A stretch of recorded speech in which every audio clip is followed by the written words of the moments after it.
So I've been using a wet palette for years now. I use Redgrass Games wet palette.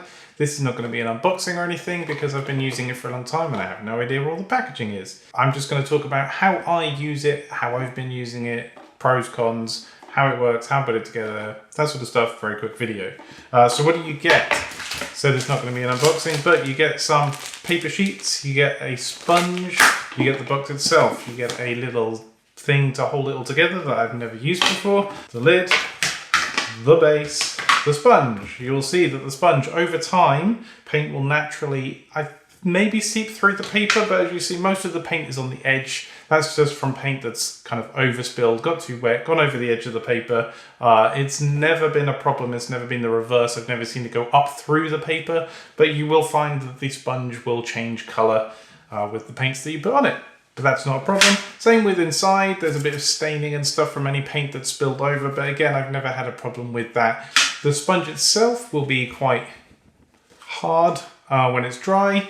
Obviously looks a lot smaller than the unit itself because, hey, when sponges get wet, they get bigger. Now this is the most controversial part of kind of all wet palettes, it seems. That's the paper. They say that the paper is hydration paper specifically for this purpose, acrylic paints and for painting miniatures, but some people say that is baloney. What they suggest instead is to use baking paper. Now the baking paper that I could buy in the shops around here at least is always brown. Now some people have a problem with that because they say that the color accuracy is now tainted by the fact that you're using brown paper underneath, so everything has a bit more warmth or brown in it than it should. I have never seen that as a problem because I know what color it is in the bottle. I can see what color it is when it's on the miniature. The other benefit of these is they are obviously exactly the right sort of shape and size that you want. You could obviously take the sponge, draw out an area on the baking paper and then cut out 20, 30, 50, whatever at a time. So what I always did was cut these out one at a time, not particularly time efficient. It was just another annoyance in the kind of process of getting everything together. Didn't necessarily have a permanently built desk because I don't have the space for that. So I always had to get everything out. And that was just another part of the process. Whereas I've found now that I've started using these, it's obviously really easy. And if I do get to the palette and it has dried out, take that off, put a new one on, done.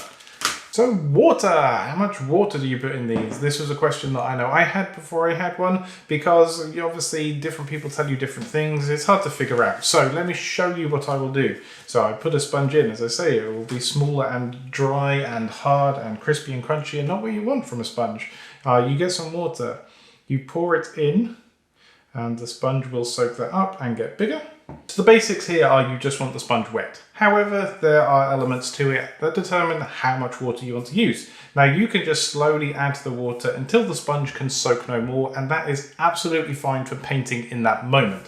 However, the sponge at that point is going to start drying out and it has no additional water to be soaking up. So what I like to do is to have the most amount of water I can have sitting in here that's not then going to go above or touch the paper itself. So all I'm looking at is getting the sponge as wet as it can be, so it's soaked up as much water as it can, and then getting the water level in there up to almost the top of the sponge. And that's it. That additional water is doing absolutely nothing in the moment of painting. All it is doing is taking longer for the sponge to dry out. So there's no real pinnacle amount of water. There's no to the millimeter perfect amount of water. Once the sponge is wet, that's it. Additional water just keeps the sponge wet for longer. Then it's just a case of putting the paper in. What you will find is that the paper kind of naturally curls up and then it rolls back out over time. Doesn't take too long. You can push it out, it doesn't really matter. What I tend to do then is use an old card and kind of push around just to make sure I've got all the bubbles out and I've got a nice smooth surface. It's not particularly important to do that though. So the paint in my experience reacts very differently on the two different sheets.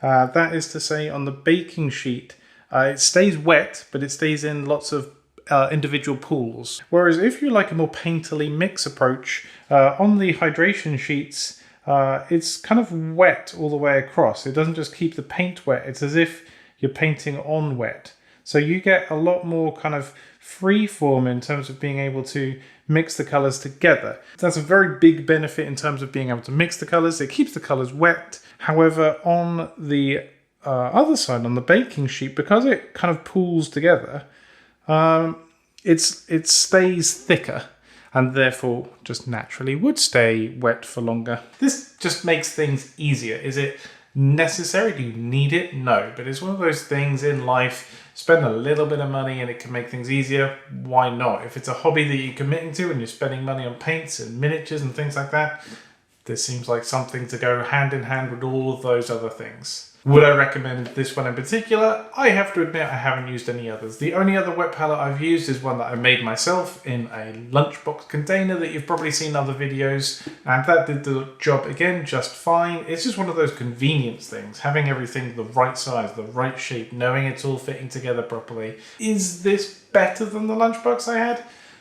I don't know that it is, but it's easier and it was cheap enough for me. The only thing that goes through, I'm going to put this out, the only thing that goes through my mind at the moment when it comes to this wet palette is I would quite like the big version. They do it as Studio or an XL or something like that version, and there are definitely times when I'm doing a paint session and this gets full, and that can be cool, that can be quite creative because you end up having to mix different paints and you use some paints that you used before and kind of it becomes one of those cool like palettes that you see where all the colours kind of mix together and you take from different areas. Guess I'm using more colours than I used to and thinking about colour schemes and that's what I don't know. I didn't really have that problem until recently, but definitely recently I've wanted more space on my palette. So I guess that's something to consider, but this size has done me just fine until now. And yeah, I guess